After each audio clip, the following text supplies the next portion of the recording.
Almost 7 o'clock. Don't be late. Hey, Zakaria. Okay, so going back to the story. So basically, what happens is that during the Rabbi Moshe Cardavero's funeral, the funeral procession is starting to go in a certain direction, and the Arizal, again, at the time, a couple of the fellows knew him, but most of them didn't, who he was, because he was very discreet. And the Arizal says, "Why are you going that way? The pillar of fire is going in the other direction." So the students who had heard what they heard from the students who had heard what they heard. Okay, perfect. The students who have heard what they heard from the Ramak, they understood that this was the person, and that's when the Arizal began to teach his students. He had only a handful of students, and he didn't teach these teachings to the masses, but his intention was very clear that his student, Rabbi Chaim Vital, who was the student that was responsible for writing his teachings, although he had other students, primarily one other student that wrote teachings also, whose name was Tzemach. But the primary teachings of the Arizal we know through the writings of Rabbi Chaim Vital. And he was given a special gift to be able to be the communicator. And when you read these ideas, I'm just laughing because I'm going back to when we first began to do it together. Sometimes we would break out in laughter. Like when the math came together, somehow or another it always worked out. But they're just like very straight. It's very unusual. It's not what you were used to at all. You're just not used to that kind of conversation. So when you first start to talk about something that you're completely not used to, naturally it has a certain impact. It's just the way that it is. So that's what happened. We going back to the Arizal. The Arizal, what did he do? What did he teach? He taught the narrative of the Torah, that even though at the time there were many people that had learned the Zohar, but if you're familiar at all with the Zohar, there are many words and concepts and ideas that are brought in the Zohar in one word or a few words that is not for the teachings of the Arizal. One would have no true understanding of what those words mean. So the Arizal kind of like opens it up and it breathes in these mystical teachings, but he's not just someone who is an academic teacher, he also practices. He does miracles. He's talking to one of the teachings in this book is about a goat that comes up to his table. Do you remember that one? I don't remember. There's a goat that comes up. The Arizal is Rabbi Chaim Vital is writing this. It says the Arizal is in the middle of giving a class, and a goat comes up to the table, puts its front 2 feet. This would be a good one with Gemini to get like a little AI video. So it brings his 2 feet on the table and looks at the Arizal and starts to make noises. He's having a conversation with the Arizal.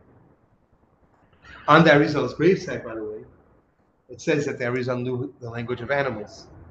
So he has this conversation, and then the goat goes down, and he turns to one of his students. It was, I think, Erev Shabbat or before the Chag, one of the two, and he tells him to go slaughter it. He slaughters the goat, and then they eat it at the Sudat Mitzvah, the meal that's a mitzvah meal. And one of the students asked, like, what happened? What went on over there? So he told him, I don't want to go into some of the details. He's laughing because he told him about something that he had to get reincarnated for.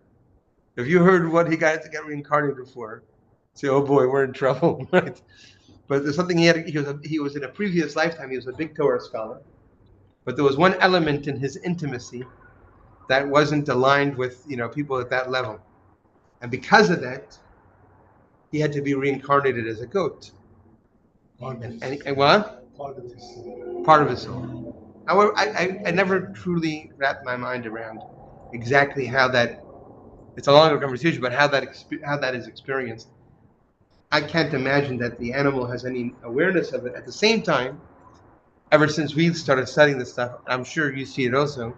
There are times you see certain animals, whether they be people's pets at home, they just behave in a way which is not usual for other animals of their type, you know.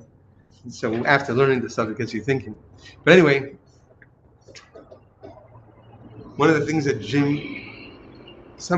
I never saw it inside, but early on, somebody told him, or he learned it, or whatever it was, that rabbis that mislead people come back reincarnated as seeing dogs.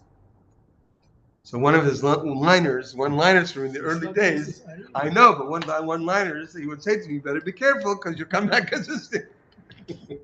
But anyway, so the goat puts the Arizal said that this goat did whatever it did, and because of the fact that one of the principles in the teachings of Kabbalah is the fact that, and this is something that's very, very much articulated in the teachings of the Arizal, is that there's a system, but it's God's system. So because it's God's system, you know, you have to replace even though in the language of the Torah, how it's often almost always translated, you talk about reward and punishment.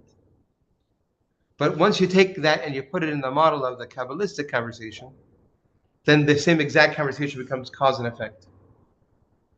In other words, it's an impact because there's a system that has to come to a certain alignment at any given time. So when something goes out of alignment, it's painful.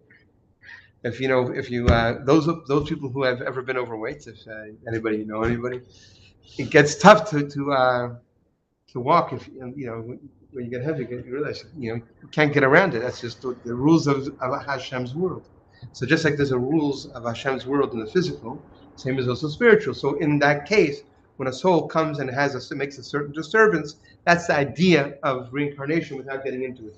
So the goat had asked the Arizal if he could please have him slaughtered and share him at the meal, and that would be the formula to elevate his soul, to release it, to free it from its imprisonment that it was experiencing in the incarnation of a goat.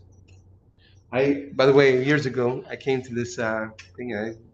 I shouldn't say this because also the Arizal tells you how careful you got to be with your words. And if God forbid I ever have to come God forbid I ever have to come back as a dog, I want it to be as one in the Malibu colony.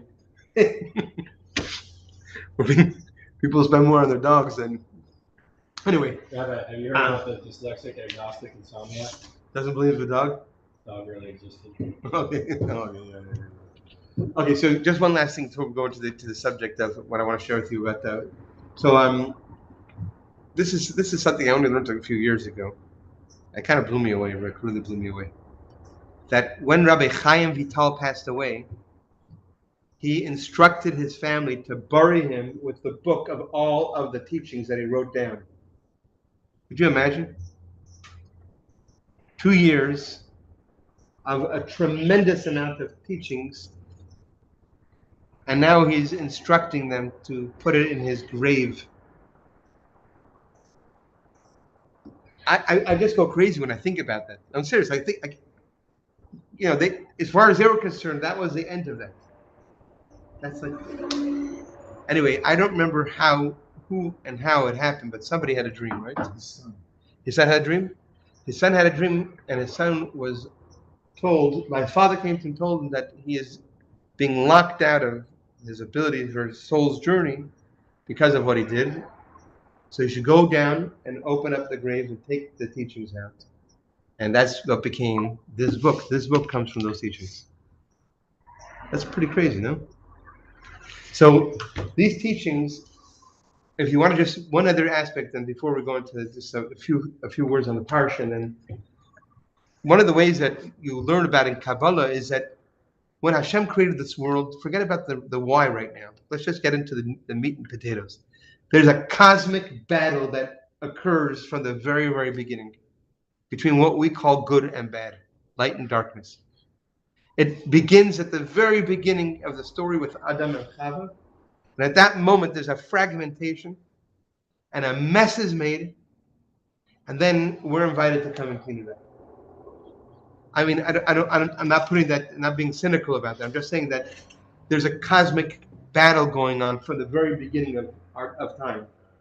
Now, the reason why it's important is because any time in that cosmic battle, Just like, for example, when in the world of politics, hopefully not in America, but unfortunately here too, when someone who is trying to run against an opponent sees that they don't think they have any chance to stand against this guy and he can go against anybody else on that party, then the only thing you got to do is shoot him, because he's the one that's getting in the way of us winning. Get that? That's what happens when there's assassination attempts. Just a simple story, regardless of who it is. So just think about that energy for a moment. When the Arizal went out to spread these teachings, what he was introducing, if you will, was a tool, a new tool to fight the darkness within you. So that's the ultimate enemy of the darkness. In other words, I just give you an example. If you really get present to the teachings of the Arizal, then you're not going to be angry the same way that you can't. If you really get present to it, you're not going to get angry like you got angry before. You just won't. It's not. If you get into the story of it, not because you became more controlled, just because you became more aware of something that you weren't aware of before, which now takes you to a different place. That's not good for the dark side, and there's a cosmic battle going on. So just like when you have in a political reality or a war going, we have two sides. When they see something that's very powerful, there's like a huge energy against it. The same exact thing happens also that we're told about spiritually speaking. That's why I had this experience myself. I watched it with my father many, many times. So when I had this experience myself, and my father gave me the instructions regarding it, I knew where it was coming from. But I remember there were times like I was just about to give up on very, very important things. I was just about to give up, and my father reminded me. So Levi, remember that the more important something is, the greater the obstacles are going to be, because it's important. You know what I'm saying? So it's a phenomena that makes sense. Okay. Anyway, so you have anything to add to that? You have anything to add to that? The Latin theory, it's seen as book of strong violence. The Latin theory, that's when we read it. Sounds very similar. So because we've been spending time on davening, I just want to discuss some different parts of davening that are attributed to the teachings of the Arizal. So these are just highlights. You can look into them later on. Okay. The first one is about prayer as a cosmic unification. So again, if you read in the pshat level of Torah, just from the Talmud and just from halacha, then the way that you may come away from it in terms of what are you doing when you're praying is that you're asking, God is the one that's in charge. So you're recognizing that God He's in charge. That's the Shema. First of all, you're giving grateful to Hashem. That's before the Shema. Then you're saying the Shema. You recognize God's in control, and then you're invoking the fathers because you may not have all the credit that's necessary, and then you're asking Hashem to give you wisdom, health, and all the things you're asking for. Right? That's what you'll find in the Talmud.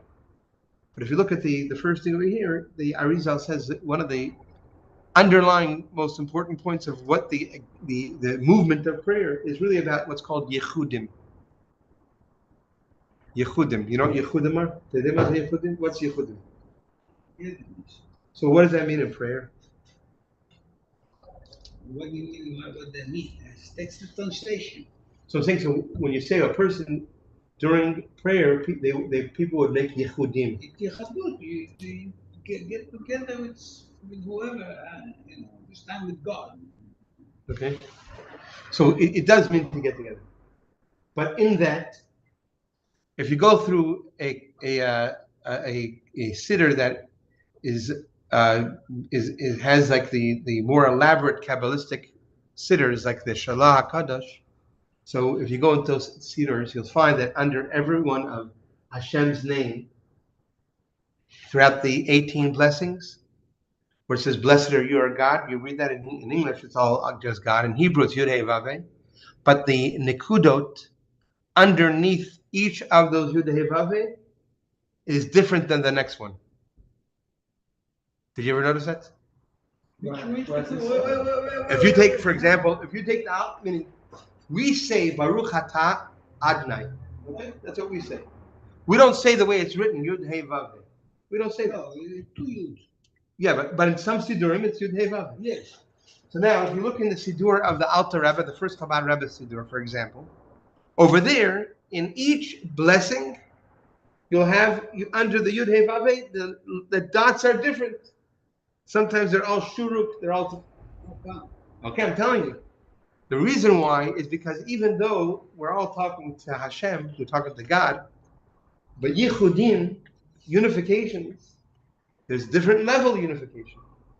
So, for example, I'm just going to give you an example that comes to mind now, right? For example, you could tell somebody and acknowledge them. You could say, "Thank you for being so nice. For being so nice to me." But you could, or also say, "Thank you for taking the time. I know you're busy, and I know you have children that you hurt. Otherwise, and I know you're a bit of business, but nevertheless, you took the time. And thank you for paying the attention." You understand what I'm saying? It's opening. It's elaborate. You're paying attention to certain details that you weren't before. So when the Kabbalists, when they look at reality, they of course see the same reality we do. But what they also observe is that the way the divine, the chayut, the energy of creation is occurring differently in everything and everywhere. You get that? Maybe in the Siddur that I pray in these 9 days, we are not even supposed to say Yud when it comes to the doing when you do Amidah. There's 4 other letters. Well, that you look on. Really? Yeah, I show you the Siddur. Yeah. Because there's too much energy for that. When you use a Yud drawing prayer in distance, you might not have the ability to handle that energy because it's so intense. I want to see it, yeah. I'm learning things, I'm doing things all the time. Yeah, I'm learning new things all the time. Anyway, so that's called Yichudim. I just want to tell you that that today there are very few people. There are many Sidurim that instruct on how to do Yichudim. But the thing about Yichudim is just, I mean, there are those that argue that you just look at it and you can see the differences, and that itself is already doing the job. But the way that Arizal taught the Yichudim, let's just put it that way, was within certain intentions. And for example, Yichudim, the Arizal has a whole map of the different intentions one is meant to have during the blowing of the shofar. And it's very intense. I read it through the teachings of the Baal Shem Tov. I mean, I read it. I read it many, many, many times. I read it, right? Thank God for the story that I heard of the Baal Shem Tov. So what is what's the point of Yichudim? The real point of Yichudim, of these unifications, is to get more intimate with Hashem. That's the real point of it. In other words, the more one in different places is finding their their connection with Hashem and its manifestation, naturally, the more one is going to be Are you number 10? I didn't get to that. I'm only on one. Okay. Okay, so that's one idea that from the just to tell you a quick story from the Holy Baal Shem Tov. There was a very famous story with the Baal Shem Tov that he instructed one of his students all of the teachings of the Arizal, the Yichudim, that he's going to build a shofar, and he should have those intentions during Rosh Hashanah. And he remembered them. He read them. He wrote down like a piece of paper, and he was 100% ready to go and to blow the shofar. And when he gets up to go to blow the shofar, he puts his hand in his pocket. He doesn't have the paper with him. Now what? He can't do anything. But the show's on, so he just breaks down. He starts to cry like a little baby. Like, here I am, Hashem, about to represent the whole community. The Holy Baal Shem Tov gave me these lists of Yichudim that I'm supposed to have intentions for. I don't have my paper with me. What do I do now? And with a completely broken heart, he blew the shofar. And when he was done, he was so embarrassed after the prayer to go tell the Baal Shem Tov. But even before that he said anything, the Baal Shem Tov had a big smile on his face. And when he told the story to the Baal Shem Tov obviously knew. He said, listen, the real truth is to get the essence of all of these intentions is to have a broken heart. So that you didn't need the paper for it. You got there. And therefore your shofar blowings were beautiful, etc. So it's important that all these ideas, these maps, they're really They're not meant to be like they could easily become ritualistic that are divorced of a intention. That's not their intention. Okay. Next idea. We read about the soul's ascent. This is an idea again. This is elaborated on in the teachings of the Arizal. In prayer, this is again from the teachings of the Arizal. In prayer, we discuss this maybe a little briefly. If you go through the stages of prayer, we're actually going from one realm dimension to the next. At the beginning, we begin with gratitude, and then we go into idea of praise. So in the Kabbalistic, we talked about in the past the four worlds. So we begin in the world of action, and then you go into the world of formation, which is also connected to the emotions, connected to those prayers that talk about the greatness of Hashem's creation. And then the next is the realm of creation. That's the level of the Shema. And then you have the Amida, which is the highest of the four worlds. Again, I'm not elaborating. I'm just, because it's the Arizal's Yahrzeit, we're going through just some bullet points over here, okay? That's also connected to the next thing, which was also a profound teaching that is in the Zohar, but the Arizal explains it, what I just shared with you, that when you read about the ladder of Jacob, the dream, which of course, if you only read the Pshat level of Torah, so you see angels going up and coming down, but it's not much more to the story. But once you plug into the teachings of the esoteric, how they are elaborated then by the Arizal, you see, the Arizal says what Yaakov observing in his dream, he's observing a connection between heaven and earth. And he elaborates that each level of the ladder is a different level that one ascends in the act of prayer. Any questions so far? I feel like I'm preaching tonight. Clear. What? Clear as the sun. What's that? It's clear. Talking about the garments of the soul, right? Thought, speech, and action. Like, I'm going to jump to some of them. Yeah, you go ahead, yeah. what you were just, What's that? when your thought, speech, and action was the garments of the soul, I figured JLI was with Loshat, Rabbi Loshat. Yeah. You talked about that. Yeah. We were saying that is incorporated in prayer. Same thing. Thought, speech, Correct. action. You're davening, you're moving back and forth. Correct. Down. Correct. Okay, let's jump to number 6. Number 6, this is a big one. You know, the Arizal talks about that when a person prays and doesn't have their intention when they're praying, it's like a body without a soul. So therefore, I know that's something that Jimmy, you were passionate about over the years, about the kavanah. What? One of the arguments that Jim and I had over the years was about the. I mean, he's really mellowed out a lot, but was about putting on tefillin, stopping Jews and putting on tefillin with them. And it's true because at the end of the day, the intention is very important. And very often when you ask a Jew to put on tefillin, you don't have time to start talking to them about intentions. You got around 60 seconds to get it going. The Chabad rabbi in Venice, he changed. He has on the canal. He has his Chabad house. A lot of tourists going through. He changed his question. One question and doubled his amount of people putting on tefillin. He used to ask the people who he believed were Jewish. He would ask them if they put on tefillin, if they'd like to put on tefillin. Then he changed it after he knew that instead he asked them if they're righty or lefty. They say, what? They say, give me your hand, and you roll up their sleeves, and before they could even know. So the truth is that going back to who the Arizal, once he taught all these teachings and revealed them, there were several generations of great Kabbalists who really mastered his teachings, but there were very, very few, and in certain pockets. Okay, and one of them is the Baal Shem. well, no, before the Baal Shem Tov. Then you have Adam Baal Shem and Eliyahu Baal Shem. They were both. Eliyahu Baal Shem lived in Worms, and he was a big Kabbalist, and he was teaching the material. And then you have Adam Baal Shem, and then the Adam Baal Shem teaches. He becomes a teacher. He becomes one of the influencers, the teachers of the Holy Baal Shem Tov. And the Baal Shem Tov goes on to take the teachings of the Arizal and then to deliver them, but in a very, very different type of, like in like little nuggets. So instead of like you read in the Arizal, you read ideas that they're tremendous and big and difficult to grasp. The Arizal put them into bite-sized edibles.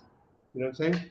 You can eat them, and meaning that's what the Baal Shem Tov. So the Baal Shem Tov is the beginning of the Hasidic movement, of course, and you have then the Chabad Rebbe's. But it's interesting. My brother-in-law, who's like an expert in all of the teachings of Hasidism, so he told me something years ago. When the Rebbe would deliver the annual teaching that he delivered, the first Farbrengen that he had when he accepted leadership, he would quote every one of the previous Rebbe's in his teaching from 1951, non-stop until he stopped saying the Maimers. On that night of the 10th of Shvat, he would quote the Baal Shem Tov, the Magid, the first Chabad Rebbe, the Alter Rebbe, the Mittler Rebbe, the second Rebbe, the Tzemach Tzedek, the Rebbe Marash, the Rebbe Rashab, the sixth Chabad Rebbe, the previous Chabad Rebbe, until 1982, when the Rebbe would begin then also quoting the Arizal. In that same Amir, the Rebbe would quote them. And the idea is that the teachings of Hasidism are really a product from the teachings of the Arizal. Meaning, Hasidism put it into a way where it could be a sense of practice, and a sense of being present to. Because if you just only read it in the teachings of the Ariya Kadosh, it's possible to have that disconnect, if you will. Hasidism. What's that? Like AA, Bill Wilson, he put like the 12 steps, and he took it all from the Oxford Compiled. thing. Huh? Hasidism. Correct, but it's Alter Rebbe's version of the Zachari. There are the Nusach that you'll find that they're not exactly the same, but they're.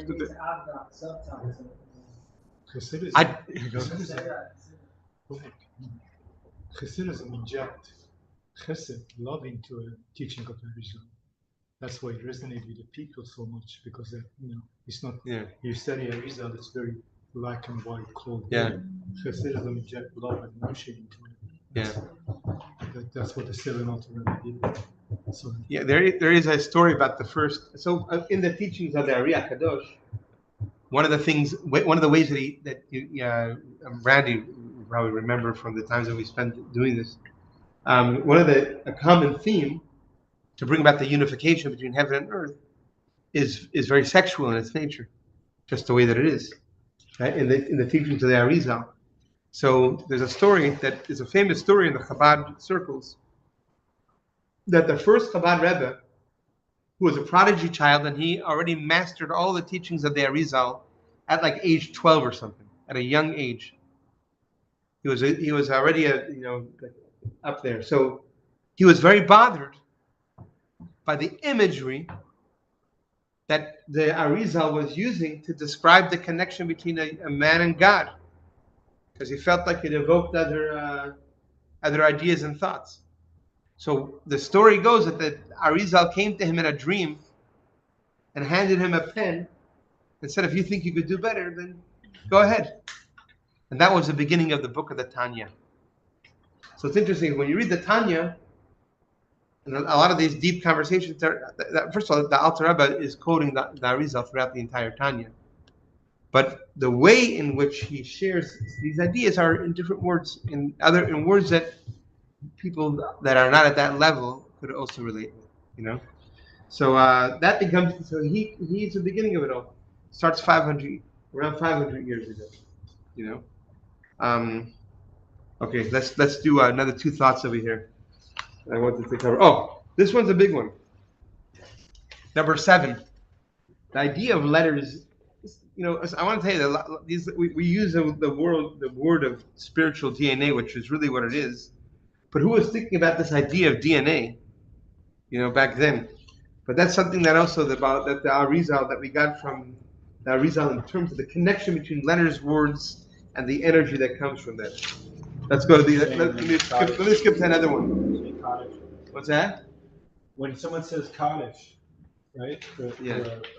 Somebody, there has to be 9 people or have to say Shemay Rabbah responding to that, or it doesn't count. Yeah, that's part of this. It's a big one. It's a big, okay. Let's go from let's go to number 10.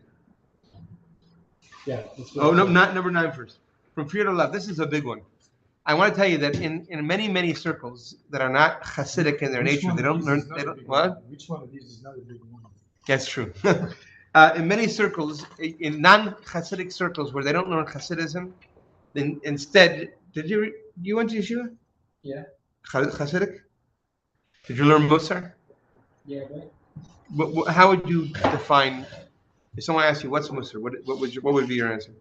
Like how you should conduct yourself as a person ethically towards other human beings. Say it again. Like how you should behave as a human towards other people. Like personal ethics, private. And what's the motive that's set there? What's the motive? Like you're being told to do this. This is what you should do. But why should you do it? What's the why? I can't remember exactly. I feel like different, writers, Muslim writers, do different reasons for different things.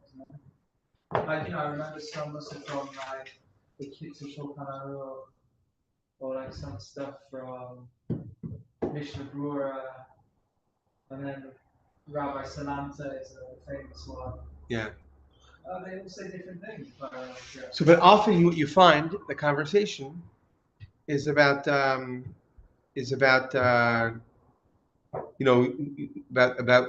what you're going to get for doing what's right. Oh, the reward. The reward aspect of it, right? Ramcha. Right? There's a reward aspect to it. That's the type of conversation it is. Yeah.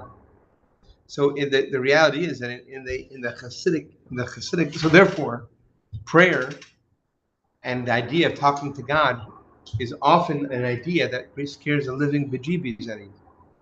Because the more you learn about God, the more scarier God becomes. Yeah. In some of these teachings, I'm not saying I'm not saying that it's the inevitable. Obviously, it brings out Yirah Shamayim, it brings out the awe of heaven in many. But I'm saying, if someone becomes a serious student of only that circle, Musar, then it's very likely it's going to make the person become more and more tightened up. Yeah. You know what I'm saying? A little bit more on eggshells. Eggshells. But then comes Arizal, and that was common, by the way. Did you know that Ashkenazic Jews did not play music for most of the exile? Wow. Yeah. Serious. From the time the Beis Hamikdash was destroyed. Yeah. There were a great deal of Jews. Until the invention of klezmer. No, I'm saying so. I think that came after the Baal Shem Tov's time. Sure. But I'm just saying, the Baal Shem Tov reintroduced music yeah, absolutely. They didn't do music because of the destruction. How could you do it? The destruction of the temple. But based on what did the Baal Shem Tov do? Based on the idea of the Arizal was basically yes, awe is a super important. You need to have awe in your relationship with God, but that's not what it's about. It's much greater, and in terms of and the idea of injecting love into it is very much a part of that. Also, a beautiful one from number 10. It's a very beautiful thing. I think that people. I think these are things that we don't talk about. We should, but when one gets really into prayer, then it evokes tears. That's part of it. But I want to just mention something because there are different types of tears, and we're not talking about tears of pity. It's tears of a child talking to a parent. And the Arizal comes and says a beautiful thing, that when a broken heart produces tears in prayer, then whatever is going on in their life that's causing that becomes sweetened. Those tears become like He doesn't go into here, but the Arizal has a whole fascinating thing on water and tears and stuff like that. But again, it's important to understand what kind of tears. Yes. My question was on Shabbat. Yeah. Supposed to be joyful, not Yes. supposed to be sad. And there How are does that translate to when you Shabbat? You can't have these tears. on Shabbat the tears should be tears of joy, Mhm. tears of connection. You know what I'm saying? There are different types of ways that tears show up in that relationship. You know, and on Shabbat that's what it's about. So tears of the teshuva, Yeah, meaning like you feel bad. For That's something. not for Shabbat. Most That's of good the- for Thursday nights. Most of the Not now, but like later. Or Yom Kippur. Uh-huh. Or Yom Kippur. I skipped around, but what do you want to ask On about? Yom Kippur, which is Yom Kippur is a holiday Shabbat. That's Shabbat Shabbaton. What? That's even Yeah, holiday. Yom Kippur is the highest Teshuvah. What were we gonna say? What I'm saying, most of the Ashkenazi community, they're not happy. It's always I'm crying. telling you, because wait, I'll tell you why. Because the Sephardim, in my opinion, this is my opinion, the Sephardim always had the Kabbalah, isn't it? So even though they didn't have the students of the Kabbalah necessarily, but their leaders were always ones that had the esoteric. Even Chabad, they're always happy. I'm saying that Chabad is you know. They don't teach you to be sad. Those Ashkenazi in Israel, they're always crying. They're always sad. You cannot be happy. You cannot be thinking. You cannot smile. You cannot. And they're missing. That's what I'm saying. If they learn Pnimiyat HaTorah, the Baal Shem Tov has a whole teaching on how it's almost like idol worship to be like depressed. Okay, so yeah, it's like, you know what I mean? Yes. King Solomon says the following. Just 30 seconds, I take your time. King Solomon says,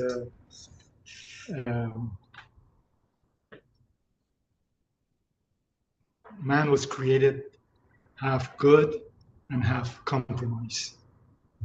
Then even on it says, it says, coming to this world is not a time to be comfortable.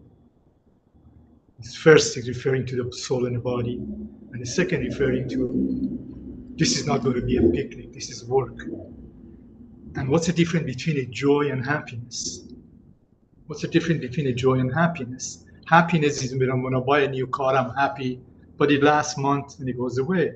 Buy a new car and on and on and on and on. It's a rush. That's a rush. It's wonderful. There's nothing wrong with it. What is joy? It's internal. It's internal. It's a soul. How do you give that joy to the soul? Through teaching, reading, learning of the esoteric part of the Torah. There's a lot of time in my life I am not very happy, but I have that joy inside. Just pulls me on and carries me through, because a little bit I have learned from it. So this is about feeding the soul, versus the happiness we're talking about. The joy is feeding the physical body and enjoyment. That's all I want to share. It's funny. Thank you. While you're saying that, I'm thinking about the difference between when. I don't know if it applies, but maybe if you can apply the same, but the difference between perhaps liking God and loving God. So, why I'm coming to saying that, because my daughter Shira, when she was 2 years old, I asked her one time if she loves me. She said, "I love you, but I don't like you." I love that. That's very profound. And I'm thinking about also with her relationship with Hashem. When you learn the esoteric, you learn to love God. You're not going to always like Him. Most of the time you won't like it. I mean, I'm saying like things are going to happen in your life that you're not happy about. You know what I'm saying? Things that happen in people's lives. But the more one learns, the more one is attached at a level of love where that's not the conversation It anymore. was Solomon and David, they Ashkenaz was the part. They were pre that. They were pre that. They were Israelis. And that's what the Sephardic, that's part of their soul. Yeah. Is Mizrahi the same thing as Sephardi? No. Sfarad is Spain. Correct. Sfaradim are Jews from Spain. So why? So in that case, why are the Persians? Mizrach is the east.